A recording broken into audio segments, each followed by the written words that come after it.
Is fasting beneficial to your health? Does the thought of fasting scare you? Well, then stick around, stay with me as I answer that question and delve into it a little bit, and also address the question of what is intermittent fasting. I'm Kirstin Nussgruber from Kirstin'sCancerCare.com, and what I do there is help people get out of overwhelm, cancer overwhelm, by teaching them how to reclaim their lives. And fasting, in particular intermittent fasting, is a big component of that as well, but not just for cancer patients, also for anyone who's really interested in overall health and longevity. So what is fasting? Well, very basically, an absolute basic definition of fasting is that you do not consume or eat food that needs to be digested. Liquids are allowed because we do need to have water, but the most basic form would just be water, nothing to be consumed.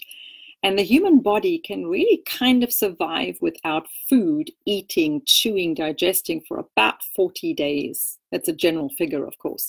Whereas obviously we need to drink, and we would not be able to survive 40 days with no liquids.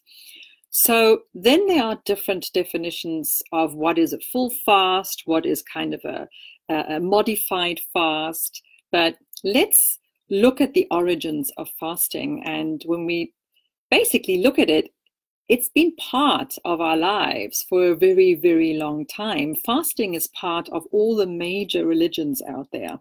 There's a reason why there was a time period that was defined where we're not supposed to take in nutrients from calories. Not to the effect that we get sick, of course, but to the effect that we give our bodies a rest.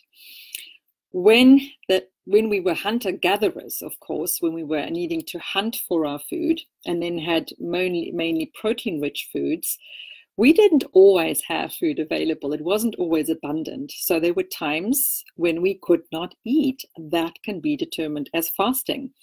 So when the times shifted towards agriculture, towards people becoming more settled and growing grains and vegetables and crops, that's when that kind of changed. And we literally then had access to food, or we kind of made sure that we had access to food year round. But the tradition stayed on, the ritual stayed on in the forms of many religions. Yet in modern day and age, we have become accustomed to getting what we want all the time. If you look at modern world, we eat all the time. We snack in between. There is no need to do that. We really have to allow our body to have this rest period in between. And for one, it is so important for our gut health. And you probably have heard me talk about how important a healthy gut is for our overall health. It is the foundation of our immune system and our body's ability to fight off the challenges that present themselves through our own body metabolism, our own waste products, but also what we are exposed to outside. So why is fasting important to gut health? Well, we have a natural activity that goes on in our gut, in particular the stomach and the small intestine, and that is a pattern of activity called the migrating motor complex, or MMC for short. That is a wave-like pattern that moves through the gut when there is no food present that needs to be digested. So that really this activity only happens when we are not eating and our digestive tract is clear of food.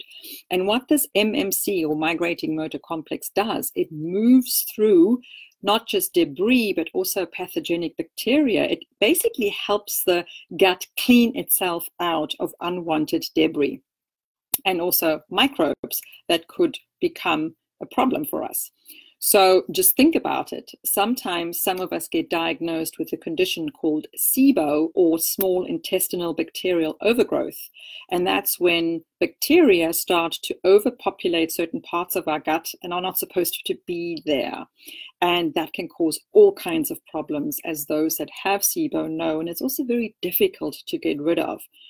So people that are on a SIBO protocol that we help to overcome this, they absolutely have to include, part of their protocol is fasting, so that we can stimulate the migrating motor complex again.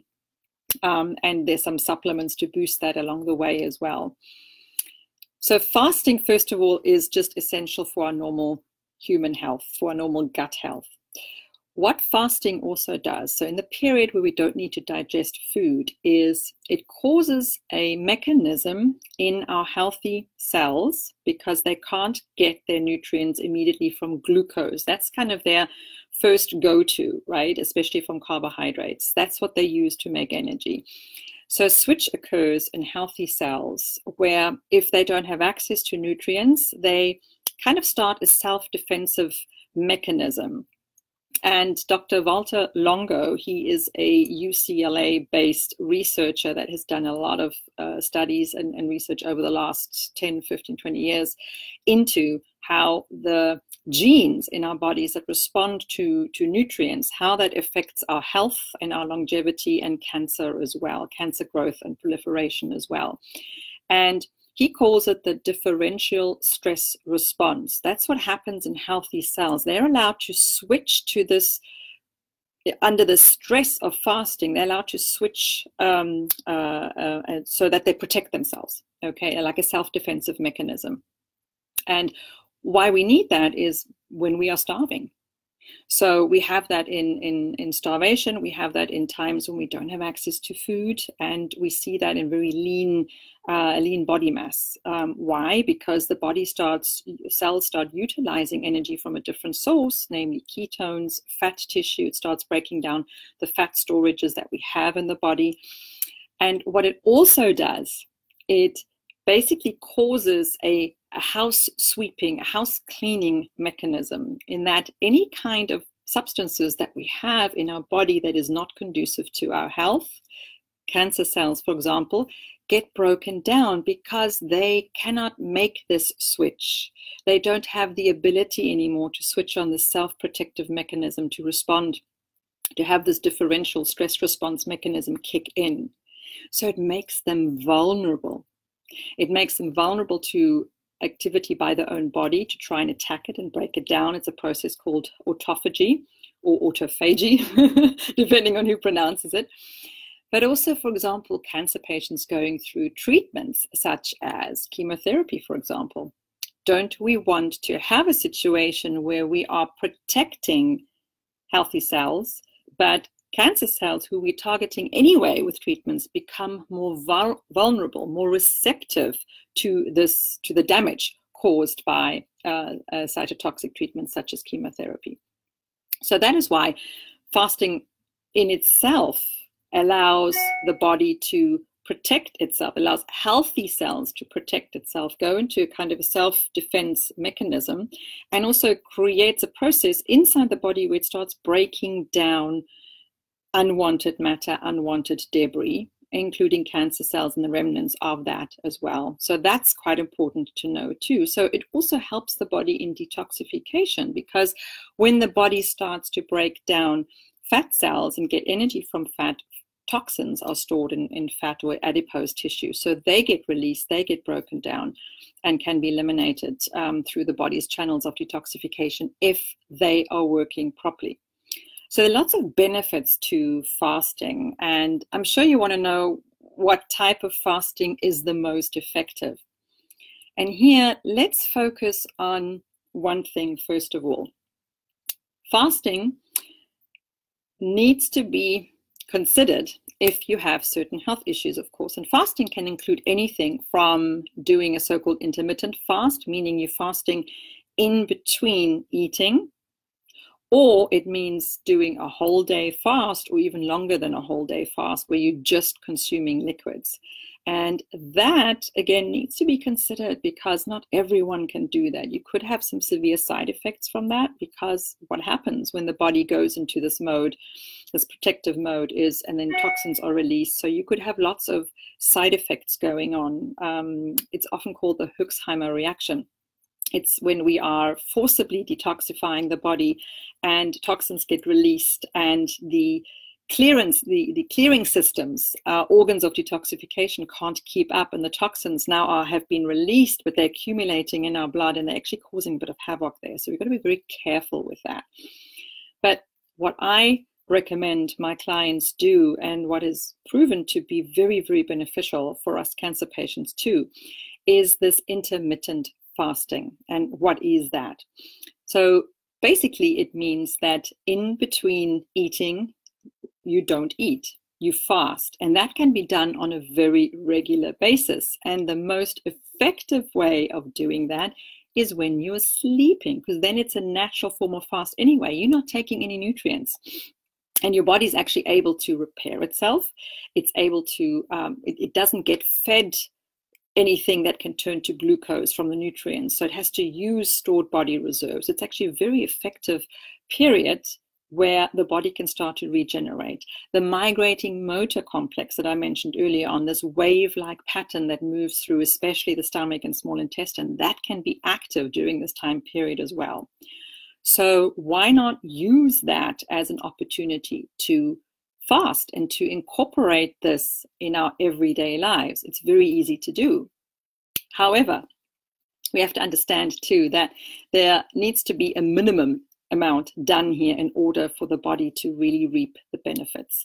And studies are showing that it needs to be a minimum of 13 hours. So if you are having dinner at 8 o'clock, or you've finished eating at 8 o'clock, you can't eat again until 9 a.m. in the next morning. That's your 13-hour window. And you really kind of need to stick to that. Nothing that in the form of nutrients that your body needs to digest in that time period. And what happens is the body slowly starts to adapt, and you can start stretching the 13 hours. You can stretch it to 14 hours or 15 hours or even 16 hours. And that seems to be the window between 13 and 16 that is most easy to do for most people who have incorporated intermittent fasting as a daily activity. So let's take the 16-hour window. You've got 16 hours of fasting, and then you have an 8-hour period of eating. And in that period, you eat nutrient-dense foods. You don't necessarily eat constantly, but you eat until you are satiated. So you don't have to worry about portion control. You're eating nourishing foods, of course, preferably low carbohydrate foods. You don't want to race up, increase your blood insulin levels at that point, because what would be the point? With fasting, you're actually reducing insulin levels, you're reducing glucose levels, and you're also reducing another hormone, the IGF-1, insulin-like growth factor, which can also cause cell growth. So during fasting, you're reducing all of that. So when you are eating, you want to eat healthily in a way that just keeps your blood sugar levels steady and keeps that mechanism regulated. All right, so otherwise, what's the point? So can you do that? Is it easy to do? And I want to say here another thing too, that from a practical perspective now, people can do 13 hours. That's pretty easy to do. Can you always do 16 hours, even if you've worked yourself up to that? It depends. Depends on the weather. Right now, we have an extremely cold spell here in New Jersey. For some people, they need more nourishing foods. It might be more difficult to do. Other people actually are able to do it much better when it is cold, and the body kind of wants to go into this mode. When you are sick, you don't really want to eat when you are sick, and it's okay. Don't force that on anybody. If you're going through chemotherapy, that's a specific category that I want to mention, delve into a little bit more just now as well. But if you are going through chemotherapy, you also don't feel like eating, it's okay. You're going to get your nutrients. So listen to your body too.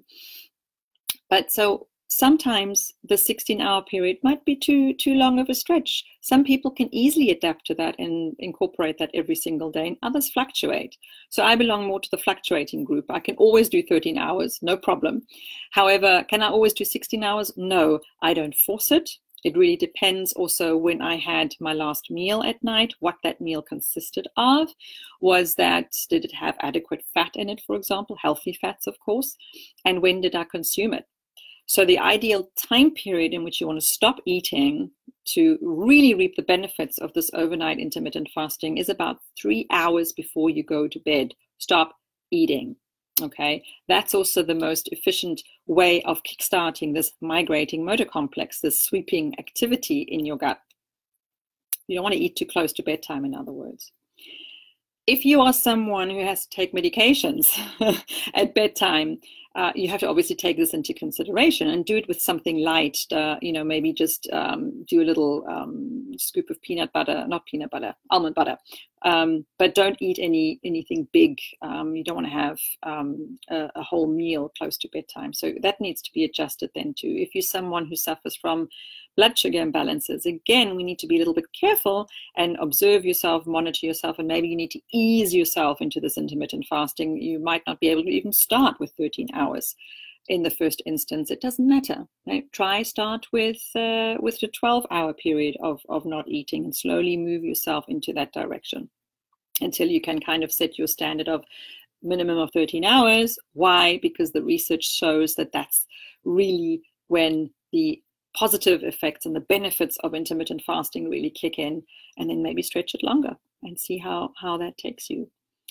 So when it comes to us cancer patients, those undergoing conventional treatments, in particular chemotherapy, what's very important here is fasting just before your next round of chemotherapy if you are receiving infusions. If you are someone who receives oral chemotherapy, then the normal intermittent fasting, the 13 hours or more, if you can stick to that, you're already reaping the benefits. Now, if you are receiving infusions, which is for a couple of hours, you're receiving a cocktail of very cytotoxic medication in the form of liquids, it's really beneficial to consider fasting 24 to 36 to 48 hours even before your chemotherapy day, and drink lots of liquids in that time period, and then fast throughout the day of chemotherapy, and if you can stretch it into the day after, which sometimes very often is possible because you just don't feel like eating, your body's just been bombarded with toxins, and the general reaction is that you actually lose your appetite, whether you are nauseous or feeling sick or not. Generally your body doesn't want to eat, and that's okay. You'll come out of that period again. Use those days around a chemotherapy infusion to fast. Drink liquids, you can drink bone broth, you can do that too. So that can be adjusted and modified. And again, it's something that we have to take into consideration: who you are, what type of cancer you have. There are certain cancers such as liver cancer where we've got to be very careful as well. So this is not a hard and fast rule. It's just a general guideline that we recommend. However, we need to take into consideration your overall health, your age, what other things are going on with your body. Do you also have an autoimmune condition? Do you have raging inflammation in your body? So all those things need to be taken into consideration. Will you lose weight on fasting? You probably will. Yes, if you pull it through in the way that I have described. If you are a cancer patient who's losing weight because of treatment, that's all right. We've got to still monitor you, watch you. If you are a cancer patient who is cachexic, meaning you are losing lean body mass because of cancer, because of a progressing cancer, that's a big no-no. We've got to be very careful with fasting here, because that's a condition that is caused by the cancer. And we need to make sure that you stay nutrient rich, that you're not depleted too much of nutrients. So again, we need to tweak it there and really consider whether even that little bit of intermittent fasting is okay for you at that time. So basically, again, if you are a cancer patient undergoing treatments, be careful, but generally it is a good idea to fast around the chemotherapy days. If you are not affected by cancer and you just are interested in overall health and longevity, the minimum of 13 hours overnight, do it and stretch it and stop eating in between. Also, when we have our meals, make sure that our meals are nutrient dense. We don't need to snack in between. We don't need to raise our kids on snacking all the time. When we came to the United States, which is 18 years ago, I was amazed. My son was 2 at the time. So I was still a fresh mom, if you consider that. But in South Africa, we didn't have the snacking. The kids ate the meals that you cooked, and that was that. There was the occasional treat in between. But when I came here to the United States, I was amazed at this culture of snacking. That's what you packed to take your kid to preschool. They had to have a snack in between. It was considered part of the nutrient-dense meal. And I will say not so. Make sure that the meals themselves are nutrient-dense. And then there is no need for snacking, and we can allow the body to rest in between. and support our health and longevity overall. If you're interested in this further study, like I said, Dr. Walter Longo, Walter is spelled with a V, V-A-L-T-R, Walter Longo. His research is great. Obviously also Dr. Thomas Seyfried. He wrote a book about the metabolic approach to cancer. Cancer as a metabolic disease is his book. And again, his theory is the origin of cancer is due to an impaired metabolism of the mitochondria. So fasting is related to that. Those are really good sources for you to look into as well. But consider this, intermittent fasting means 13 hours or more, can easily be done overnight. I do it. And it's amazing. Like I say, if you eat nutrient-dense meals in the time period where you can eat, you'll be fine. You'll adapt to it just fine. And eat low-carb meals that are full of vegetables, different colorful vegetables. You want to get all those antioxidants and phytonutrients, and use healthy fats, coconut oil, ghee. You can even use olive oil. So avocados, nuts and seeds, all those things can be used and can be incorporated in your meals. And, go ahead and see what happens. If you would like to hear more inspiration, join me. You can hop over to my website, Kirstin'sCancerCare.com. I have written a book, and you can actually download a free chapter from that. You will see that on my homepage on the website. And then you'll also receive regular newsletters. You have access to my blogs and, of course, to Facebook Lives here. You can also hop on over and subscribe to my YouTube channel, where a lot of my videos that are providing you nuggets like this have already been posted. And of course, every week I contribute to that. If you want me to address a particular area that you're interested in, if you want more information about something, why don't you drop me a comment in the comment box that comes with this Facebook Live. Let me know what you are interested in, what you would like more information about. And then in one of the future Facebook Lives, I'm going to have a Q&A and just go through the questions that are being sent to me. And probably the answers will appear in the blogs or articles as well. So take care for now. Stay warm.